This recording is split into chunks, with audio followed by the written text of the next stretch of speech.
আসসালামু আলাইকুম দর্শক, আমন্ত্রণ জানাচ্ছি মাই টিভি সংবাদে। আপনাদের সাথে আছি আমি আমাতুল আজিজ উর্মি। শুরুতেই জানিয়ে দিব সংবাদ শিরোনাম। দুপুরের মধ্যে দেশের বিভিন্ন অঞ্চলে বইতে পারে ঝোড়ো হাওয়া। নদী বন্দরগুলোকে ১ নম্বর সতর্কতা সংকেত দেখিয়েছে আবহাওয়া অধিদপ্তর। সুনামগঞ্জে বন্যা পরিস্থিতির কিছুটা উন্নতি হলেও এখনও প্লাবিত রয়েছে নিম্নাঞ্চল। বিপদসীমার নিচে নামেনি পানি। মানিকগঞ্জের শিবালয়ে পাইলিং এর ত্রুটিতে গার্ডার বাঁকা হয়ে দেবে গেছে নির্মাণাধীন সেতু। নিম্নমানের নির্মাণ সামগ্রী ও অদক্ষতাকে দায়ী করছে এলাকাবাসী। এবং ভোলার মেঘনা তেতুলিয়া নদীতে বর্ষা মৌসুমেও মিলছে না কাঙ্ক্ষিত ইলিশ। সরকারি সহায়তা চান ঋণগ্রস্ত জেলেরা।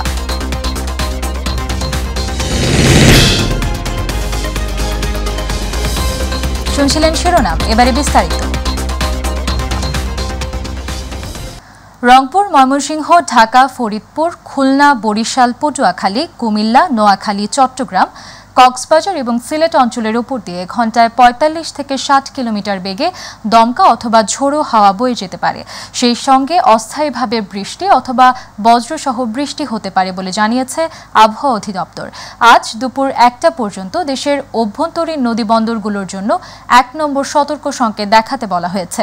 এছাড়া সন্ধ্যা পর্যন্ত আবহাওয়া পূর্বাভাসে বলা হয়েছে রংপুর, ময়মনসিংহ, চট্টগ্রাম ও সিলেট বিভাগের অধিকাংশ জায়গায় এবং ঢাকা, রাজশাহী, খুলনা ও বরিশাল বিভাগের অনেক জায়গায় অস্থায়ীভাবে দমকা হাওয়া সহ হালকা থেকে মাঝারি ধরনের বৃষ্টি, বজ্রসহ বৃষ্টি হতে পারে।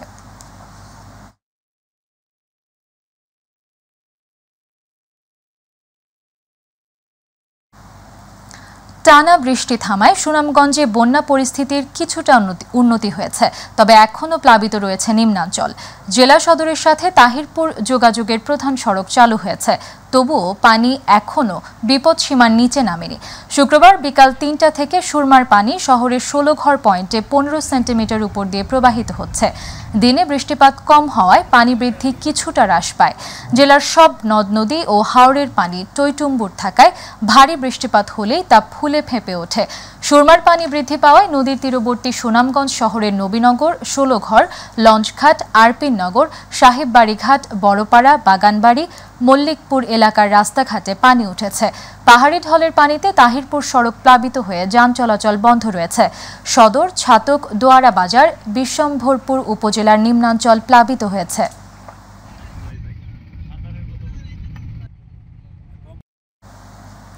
দর্শক, এই মুহূর্তে সুনামগঞ্জ থেকে বন্যা পরিস্থিতির খবর জানাচ্ছেন প্রতিনিধি আবু হানিফ। যে সুনামগঞ্জে যে গত ৩ দিন যাবৎ যে ভারী বর্ষণ এবং পাহাড়ি ঢলের পানি কিন্তু ইতিমধ্যে কমতে শুরু করেছে।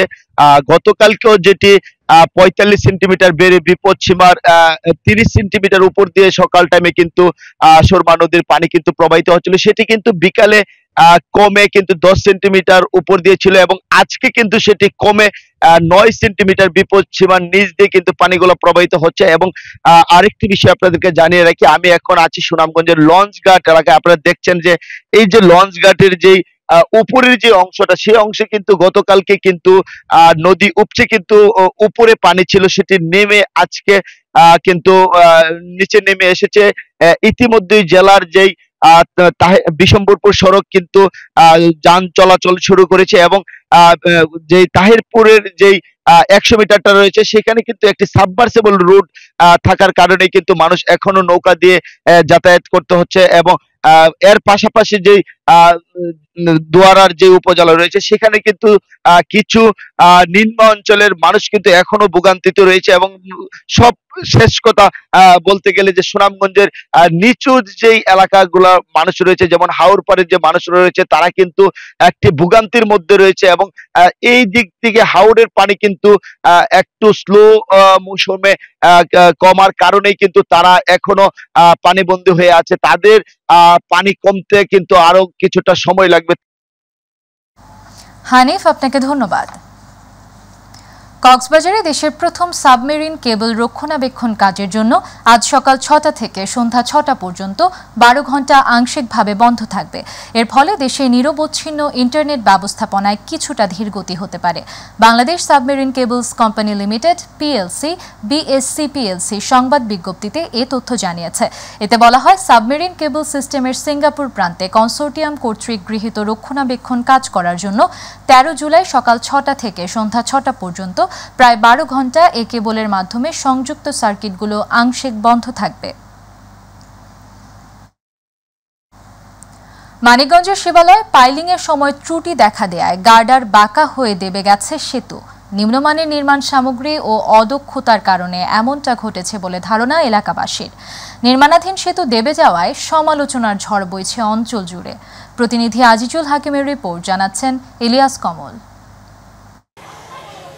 জেলার হরিরামপুর ও শিবালয় উপজেলার সীমান্তবর্তী যমুনাবাদ বাস্তা এলাকার খালের উপর 2,44 লাখ টাকা ব্যয়ে নির্মাণ করা হচ্ছে আরসিসি ইনভার্টার গার্ডার সেতু। 2022 সালের অক্টোবরে সেতুর নির্মাণ কাজ শুরু হলেও পাইলিংয়ের সময় কাজের ত্রুটি দেখা দেয়। মাঝখানের গার্ডার দেবে গিয়ে নিচের দিকে বাঁকা হয়ে যায়। সেতুটিতে নিম্নমানের নির্মাণ সামগ্রী ও অদক্ষ শ্রমিক ব্যবহার করায় এমন পরিস্থিতি তৈরি হয়েছে দাবি করছে এলাকাবাসী। যদি অন্যান্য ব্রিজ 50 বছর যায়, এই ব্রিজটা 10 বছর বা 15 বছর বেশি টিকবে না। তার আগেই এই ব্রিজটা ভেঙে যাওয়ার সম্ভাবনা আছে। ইঞ্জিনিয়ার চোখ মনে কানা ছিল, দেখে নাই, তাহলে ইঞ্জিনিয়ার এটা করছে। সরকারের দোষ না, সরকার তো অপরিণতি টাকা দিয়েছে ব্রিজের জন্য। যারা ওই যে নিচে পায়েল করবে আইছিল, ওই বিচারার যেটাতে খুদে ওই ডারাই নিচে চলে গেছিল। বিচারা নতুন ঠিকাদারদের পরিকল্পনা মাফিকই কাজ করা হয়েছে বলে দাবি করছে নির্মাণকারী শ্রমিকেরা। হয়তো দেখা যাচ্ছে এক জায়গায় 12 মিলি দেওয়া আছে, এক জায়গায় 16 মিলি দেওয়া আছে। ছাদত হয়তো কোনো জায়গায় 20 মিলিও থাকে, কোনো জায়গায় 12 মিলিও থাকে ব্যান্ডের। এখন কাজে যা আছে তাই দেওয়া লাগবে, মানে কাগজে যা আছে তাই দেওয়া লাগবে। সেতু দেবে যাওয়ার খবর জানতেন না এলজিআইডির প্রধান প্রকৌশলী। তবে সেতু নির্মাণে অনিয়ম হলে ব্যবস্থা নেওয়া হবে বলে জানান তিনি। এখানে বড় ধরনের কোনো নৌযান চলে না। বড় ধরনের নৌযান যখন চলে না বা কোনো মালামালও মানে পরিবহন হয় না, এটা সেই কারণে আমরা এই ব্রিজটা অহেতুক আর উঁচু করিনি। নর্মাল যে ফ্লাড লেভেল আছে সেখান থেকে আমরা 3 ফিট হাইট রেখে, ব্রিজের তলাটা রেখেই, গ্যাপ রেখেই আমরা ব্রিজটা বাস্তবায়ন করছি। আর যে বিষয়টা আমার জানা ছিল না, এটা সত্যি কথা, আমি ইনফর্ম হইলাম। আমি এটা নিজে গিয়ে দেখব এবং ব্যবস্থা গ্রহণ করব। সেতুতে নিম্নমানের নির্মাণ সামগ্রী ব্যবহার করায় ঠিকাদার প্রতিষ্ঠানের বিরুদ্ধে যথাযথ ব্যবস্থার পাশাপাশি সেতুটি ভেঙে পুনরায় নির্মাণের দাবি জানিয়েছে এলাকাবাসী। ইলিয়াস কমল, মাইটিভি। মেঘনা তেঁতুলিয়া নদীতে বর্ষা মৌসুমেও ভোলায় জেলেদের জালে দেখা মিলছে না কাঙ্ক্ষিত ইলিশ। কখনো দিনের পর দিন অপেক্ষাতেও পাওয়া যাচ্ছে না ইলিশ। নদীতে ইলিশ না পাওয়ায় মানবেতর দিন কাটছে ঋণগ্রস্ত জেলেদের। এ পরিস্থিতিতে সরকারের কাছ থেকে অনুদান সহায়তার দাবি করেছেন জেলেরা। প্রতিনিধি আরিফ হোসেন লিটনের রিপোর্ট, জানাচ্ছেন শামস তাবরিজ উচ্ছ্বাস।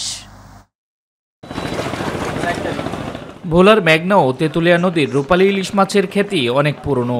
দেশের প্রায় 30% ইলিশ আহরণ হয় ভোলা থেকে। অতীতে আষাঢ়ে এই সময়ে জেলেদের জালে ঝাঁকে ঝাঁকে ইলিশ ধরা পড়লেও এবছর জেলেদের জালে দেখা মিলছে না কাঙ্ক্ষিত রূপালী ইলিশ। প্রতিদিন মেঘনা ও তেঁতুলিয়ার বুকে হাজারো জেলে জাল ফেলে কাঙ্ক্ষিত ইলিশ না পেয়ে হতাশা হয়ে ফিরছেন তীরে। গুটি কয়েক মাছ উঠলেও তা দিয়ে ট্রলারের খরচেই উঠছে না বলে চিন্তিত জেলেরা। মাছ পাই না, অনেক গাড়ে দেনা আসি, দোকানে দেনা আসি, নদীতে মাছ নাই দেখে আমরা মরাবার অবস্থা। নদীতে মাছ না থাকায় পরিবার পরিজন নিয়ে জেলেরা রয়েছেন চরম বিপাকে। ঋণের টাকা পরিশোধের চিন্তায় বিপাকে এই অঞ্চলের বেশিরভাগ জেলে। আগে এই সময় প্রচুর মাছ পড়তো, আর নদীতে কোনো মাছ নেই। আমরা জেলেরা মনে করেন খুবই কষ্টে আছি। এবার নিয়ে তো আমরা খুবই অসুস্থ অবস্থায় আছি। এই পর্যায়ে আমরা এই চরম সময় যদি আমাদের সরকার যদি একটা 12 মাস যদি একটা অনুদান দিত। জেলেদের পাশাপাশি আড়তদারও রয়েছেন বিপাকে। 2-1 ঝুড়ি মাছ ঘাটে আনা হলেও আগের মতো নেই হাক ডাক, ফলে দেনায় জড়িয়ে পড়ছেন তারাও। নদীতে মাছ না থাকার কারণে আমরা তো লোন নিয়ে জাইলারে দিচ্ছি, এখন লোনের টাকা পরিশোধ করতে পারতেছি না, এই জন্য আমাদের খুব অসুবিধা হচ্ছে। জেলের মাছ ধরতে পারে না, উপর থেকে লোন নিছে, লোনের টাকা দিতে পারে না, কিস্তি দিতে পারে না, আমাকে মাছ দিতে পারে না, আমাকে ব্যবসা বাণিজ্য খুব খারাপ। মেঘনা অনেক ডুবোচর থাকায় নদীতে কম পাওয়া যাচ্ছে ইলিশ। পানি আরেকটু বাড়লে কাঙ্ক্ষিত ইলিশের দেখা মিলবে বলে আশাবাদ জানিয়েছে মৎস্য বিভাগ। পাশাপাশি আবার 65 দিনের যে নিষেধাজ্ঞা, সেই নিষেধাজ্ঞার কারণে সমুদ্রের কিন্তু কোনো মাছ ল্যান্ড হচ্ছে না, কারণ সমুদ্রে মাছ আহরণ নিষিদ্ধ। তো সেই কারণে কিন্তু মাছের পরিমাণ একটু কম। ভোলাই সরকারি হিসেবে জেলায় নিবন্ধিত জেলে রয়েছে প্রায় 1,65,000-এরও অধিক। শামস তাবরিজ উচ্ছ্বাস, মাই টিভি নিউজ ডেস্ক। এবার আমাদের কৃষি।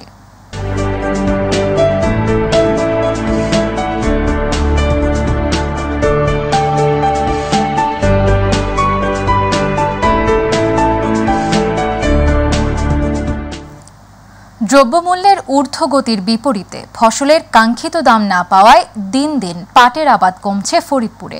মৌসুমের শুরুতে তীব্র খরা ও বৃষ্টির অভাবে পাটের ফলনও কম হয়েছে এবছর। কৃষি অফিস বলছে উৎপাদন খরচ পুষিয়ে নিতে সব ধরনের পরামর্শ সহ সার্বিক সহায়তা দিচ্ছেন তারা।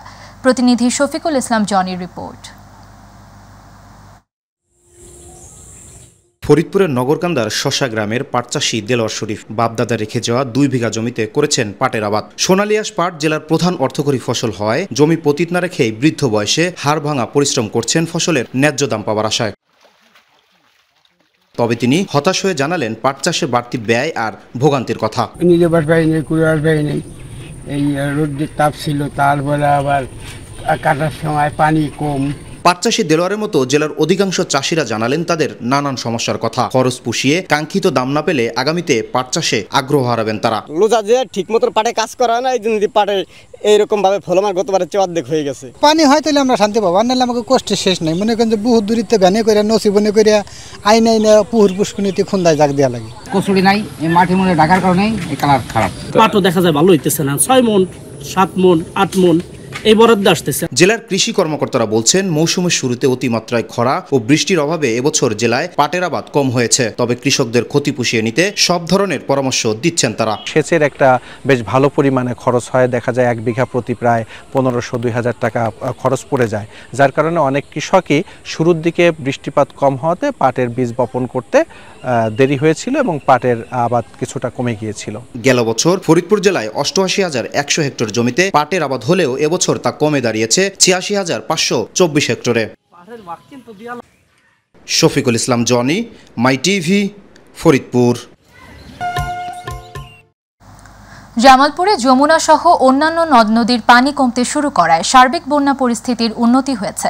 সকালে দেওয়ানগঞ্জের বাহাদুরাবাদ ঘাট পয়েন্টে যমুনা নদীর পানি গত 24 ঘন্টায় 20 সেন্টিমিটার কমে বিপদসীমার 35 সেন্টিমিটার ও সরিষাবাড়ির জগন্নাথগঞ্জ ঘাট পয়েন্টে 12 সেন্টিমিটার হ্রাস পেয়ে বিপদসীমার 82 সেন্টিমিটার উপর দিয়ে প্রবাহিত হচ্ছে। পানি কমায় অনেকেই আশ্রয়কেন্দ্র ছেড়ে বাড়িঘরে ফিরতে শুরু করেছে। উপজেলার 40টি ইউনিয়নের প্রায় 2 লাখ মানুষ এখনও পানিবন্দী অবস্থায় রয়েছে। বন্যার কারণে তলিয়ে গেছে 8,000 হেক্টর ফসলি জমি। দুর্গত এলাকায় খাবার, সুপেয় পানি, শিশু খাদ্য ও গোখাদ্যের তীব্র সংকট দেখা দিয়েছে। সিরাজগঞ্জে বন্যা পরিস্থিতির কিছুটা উন্নতি হয়েছে। গত 24 ঘন্টায় 10 সেন্টিমিটার পানি কমে বিপদসীমার 35 সেন্টিমিটার উপর দিয়ে প্রবাহিত হচ্ছে। বন্যায় সরকারি হিসাবে লাখের অধিক মানুষ পানিবন্দী হয়ে পড়েছে। চরাঞ্চল ও নিম্নাঞ্চলের এসব এলাকায় বানভাসীদের থাকার জায়গা, স্যানিটেশন, বিশুদ্ধ পানি এবং খাবার সংকট দেখা দিয়েছে। চলতি বন্যায় সদর, শাহজাদপুর ও চৌহালি উপজেলায় নৌকা ডুবে 4 জন এবং পানিতে পড়ে 3 জন সহ 7 জনের মৃত্যু হয়েছে।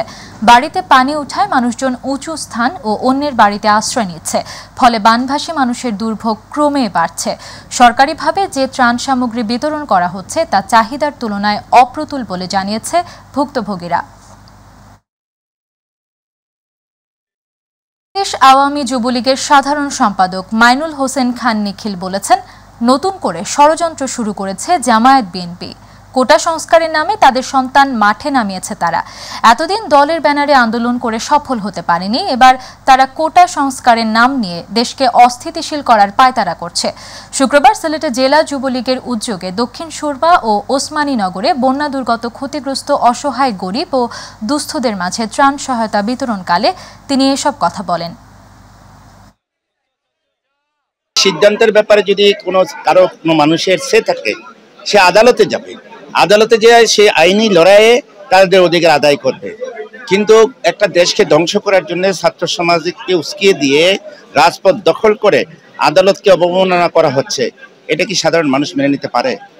সাধারণ মানুষ এটা মেনে নিতে রাজি নয়। বগুড়ায় ১৩ বছরের শিশু তামিমকে বলাৎকার ও গলা টিপে হত্যার মূল রহস্য উদ্ঘাটন ও এ ঘটনায় জড়িত ঘাতককে গ্রেফতার করেছে পুলিশ।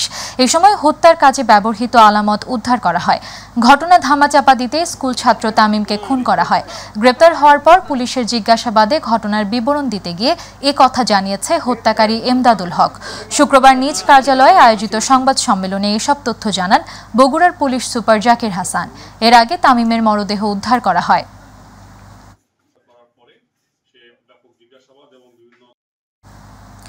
যশোরের সদর উপজেলার সোনাবানু নামে এক বিধবার মাটি চাপা দেয়া মরদেহ উদ্ধার করেছে পুলিশ।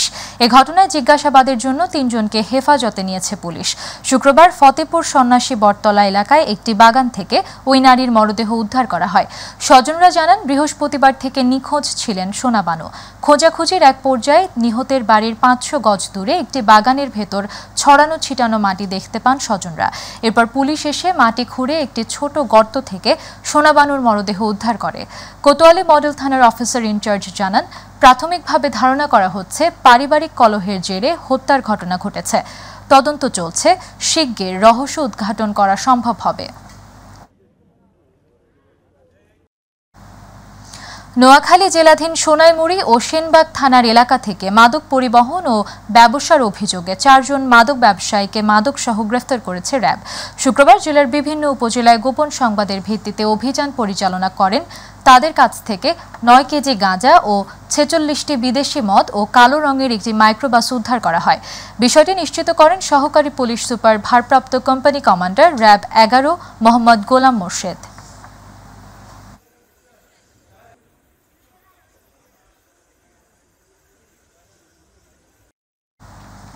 মাদারীপুরের কালকিনিতে হালান ওরফে সবুজ সর্দার নামের এক প্রবাসীকে ধারালো অস্ত্র দিয়ে কুপিয়ে মারাত্মক জখম করার অভিযোগ উঠেছে। গতকাল উপজেলার এনায়েতনগর ইউনিয়নের কাচারিকান্দি এলাকায় এ ঘটনা ঘটে। ভুক্তভোগীর অভিযোগ, এলাকার চিহ্নিত সন্ত্রাসী ইকবাল সর্দার ধারালো অস্ত্র নিয়ে কুপিয়ে ফেলে পালিয়ে যায়। পরে স্থানীয়রা তাকে উদ্ধার করে উপজেলা স্বাস্থ্য কমপ্লেক্সে ভর্তি করা হয়। এ বিষয়ে কালকিনি থানার ওসি জানান, এ বিষয়ে লিখিত অভিযোগ জানিয়েছে ভুক্তভোগী পরিবার।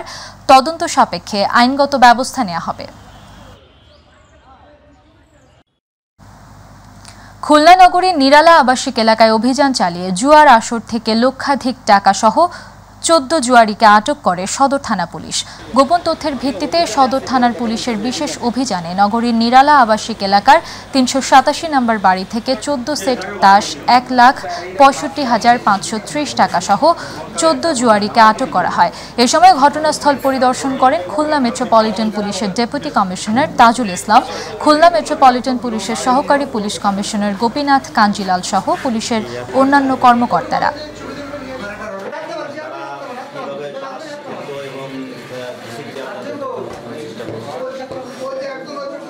সংবাদ ছিল যে নিরালার ২০ নম্বর ব্রাহ্মণবাড়িয়ার আশুগঞ্জে বঙ্গবন্ধু জাতীয় গোল্ড কাপ ফুটবল টুর্নামেন্টের বালক অনূর্ধ্ব ১৭ উদ্বোধনের পরই দুপক্ষের ঘটনা ঘটেছে। এ সময় উভয় পক্ষের অন্তত ১০ জন আহত হয়েছে। পরে টুর্নামেন্টের সব খেলা স্থগিত করে দেয় কর্তৃপক্ষ।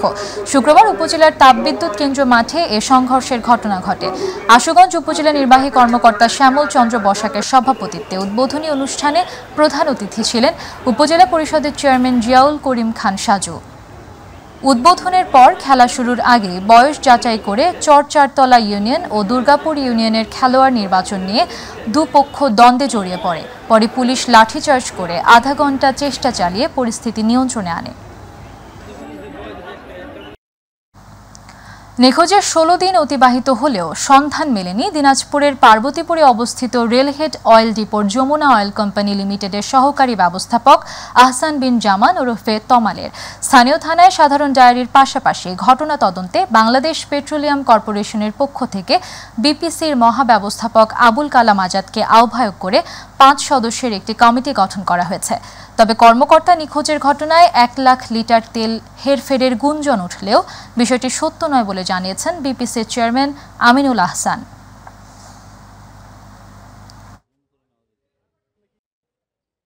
সবার কাছে যে রিপোর্ট আমি পেয়েছি তাৎক্ষণিকভাবে আমাকে এমপি মহোদয় যেটা জানিয়েছেন, তেল বা টাকার কোনো ঘাটতি পাওয়া যায়, এটা পাওয়া যায়নি, কিন্তু সেই ভদ্রলোক যিনি আমাদের কর্মকর্তা তাকে পাওয়া যাচ্ছে। আমরা পুলিশের কাছে জিডি করা হয়েছে তাদের সাথে। সারা দেশে শিক্ষার্থীদের উপর হামলা ও জড়িতদের চিহ্নিত করে বিচার এবং কোটা সংস্কারের এক দফা দাবিতে জাহাঙ্গীরনগর বিশ্ববিদ্যালয়ে প্রতিবাদী মশাল মিছিল হয়েছে। শুক্রবার বিশ্ববিদ্যালয় কেন্দ্রীয় লাইব্রেরি হতে মশাল মিছিল নিয়ে বের হয়ে কেন্দ্রীয় শহীদ মিনার চত্বরে জমায়েত হয় শিক্ষার্থীরা। এই সময় জাবি শিক্ষার্থীরা বলেন, এই স্বাধীন বাংলায় বৈষম্যের কোনো ঠাঁই নাই। তারা চায় বৈষম্যহীন চাকরি ব্যবস্থা।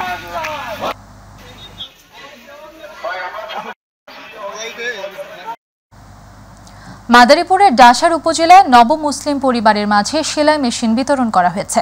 শুক্রবার উপজেলার বনগ্রাম এলাকায় বীর মুক্তিযোদ্ধা সৈয়দ আব্দুল মতিন ফাউন্ডেশনের উদ্যোগে 11টি নব মুসলিম পরিবারের মাঝে এই সেলাই মেশিন বিতরণ করা হয়। এ সময় মাওলানা আব্দুল বারী, সৈয়দ মোস্তফা আল মাহমুদ, মহিউদ্দিন বাবু, শেখ মঞ্জুর এলাহি, আফফান বিন মহিউদ্দিন সহ আরও অনেকে উপস্থিত ছিলেন।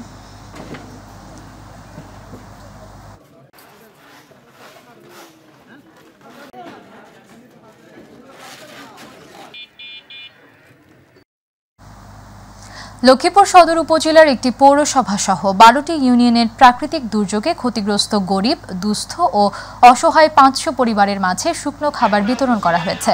শুক্রবার সদর উপজেলা প্রশাসনের উদ্যোগে জেলা পরিষদের চেয়ারম্যান শাহজাহানের সভাপতিত্বে এসব খাদ্য সহায়তা বিতরণ কার্যক্রমের উদ্বোধন করেন সংরক্ষিত মহিলা আসনের সংসদ সদস্য, দুর্যোগ ও ত্রাণ মন্ত্রণালয় সংক্রান্ত সংসদীয় স্থায়ী কমিটির সদস্য আশরাফুন্নেসা পারুল। অনুষ্ঠানে প্রধান অতিথি ছিলেন লক্ষ্মীপুর 2 আসনের সংসদ সদস্য নূর উদ্দিন চৌধুরী নয়ন।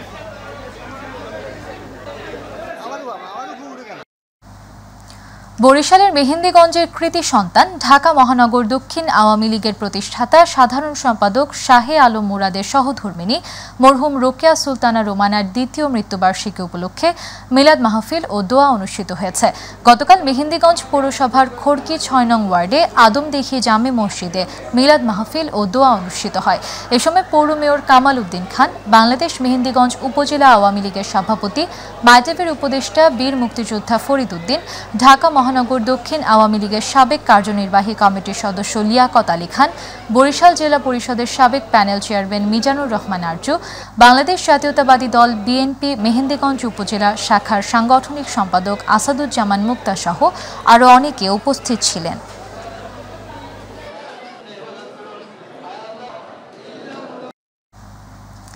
টাঙ্গাইলের ধনবাড়ির বীরতারা ইউনিয়নের পাচনখালীর দিগন্ত বিস্তৃত জলভরা দৃষ্টিনন্দন দয়ের পার বিলে উৎসব মুখর পরিবেশে অনুষ্ঠিত হয়ে গেল 2 দিনব্যাপী হারিয়ে যাওয়া ঐতিহ্যবাহী নৌকাবাইচ প্রতিযোগিতা। গতকাল দিনব্যাপী এই নৌকাবাইচ প্রতিযোগিতা চলে। ধনবাড়ি ও পার্শ্ববর্তী জেলা জামালপুরের সরিষাবাড়ি থেকে প্রায় অর্ধশতাধিক নৌকা অংশগ্রহণ করে। স্থানীয় আওয়ামী লীগ নেতা রাজ্জাকের সঞ্চালনায় ও আব্দুল জলিল ফকিরের সভাপতিত্বে অনুষ্ঠানে প্রধান অতিথির বক্তব্য দেন বীরতারা ইউনিয়ন আওয়ামী লীগের সাধারণ সম্পাদক মোজাম্মেল হক।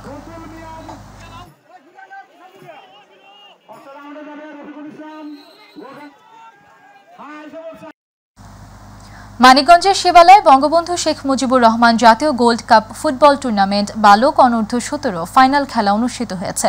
শুক্রবার উপজেলার 10চিরা স্টেডিয়াম মাঠ প্রাঙ্গণে Bangabandhu gold cup football tournament বালক অনূর্ধ্ব 17 ফাইনাল খেলার আয়োজন করা হয়। অনুষ্ঠানে উপজেলা নির্বাহী কর্মকর্তা বেলাল হোসেনের সভাপতিত্বে প্রধান অতিথি ছিলেন সংসদ সদস্য মানিকগঞ্জ 1 সালাউদ্দিন মাহমুদ জাহিদ।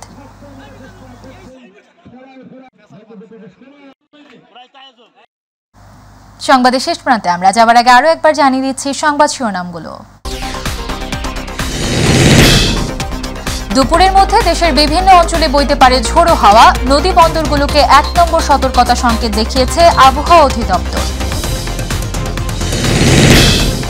সুনামগঞ্জে বন্যা পরিস্থিতির কিছুটা উন্নতি হলেও এখনও প্লাবিত রয়েছে নিম্নাঞ্চল, বিপদসীমার নিচে নামেনি পানি। মানিকগঞ্জের শিবালয়ে ফাইলিংয়ের ত্রুটিতে গার্ডার বাঁকা হয়ে দেবে গেছে নির্মাণাধীন সেতু, নিম্নমানের নির্মাণ সামগ্রী ও অদক্ষতাকে দায়ী করছে এলাকাবাসী। এবং ভোলার মেঘনা তেঁতুলিয়া নদীতে বর্ষা মৌসুমেও মিলছে না কাঙ্ক্ষিত ইলিশ, সরকারি সহায়তা চান ঋণগ্রস্ত জেলেরা।